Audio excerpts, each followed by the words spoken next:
ვინაიდან მხარეების აღზევება საპროცესო შეთანხმებასთან დაკავშირებით მოლაპარაკებას მე არ წინააღმდეგი რომ კიდევ ერთხელ მოხდეს დასახელებული მოტივით საქმის განხილვის გადადება.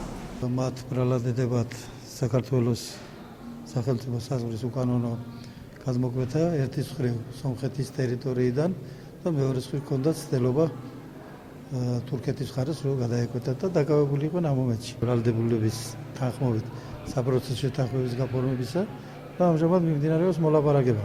ჯერჯერობით დადებითად წყდება, მაგრამ საბოლოო შეთანხმება ჯერ კიდევ არ გვაქვს მიღებული.